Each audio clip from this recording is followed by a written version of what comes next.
السلام علیکم ورحمت الله وبرکاته. عزتمندو، مونږ به نن تاسو ته د مالدارۍ په باره کې وظیفه ذکر کوو.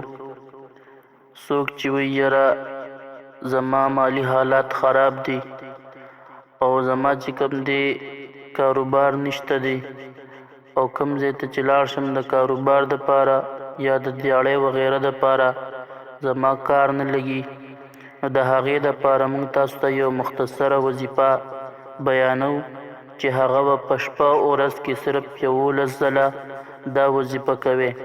وظیفه دا ده: یا رزاقو یا الله، یا رزاقو یا الله. په شپه او ورځ کې به دا 11 کرته دا وظیفه کوئ. د دې نه مخکې به هم درود شریف وایې او وروسته به هم درود شریف وایې. انشاءالله د دې وظیفې په برکت سره به الله جل شانه د ستاسو د رزق مشکلات حل کړي او تاسو به الله جل شانه د دې په وظیفې په برکت سره غني وګرځئ او جیب هم انشاءالله کله هم نه خالی کېږي د پیسو نه.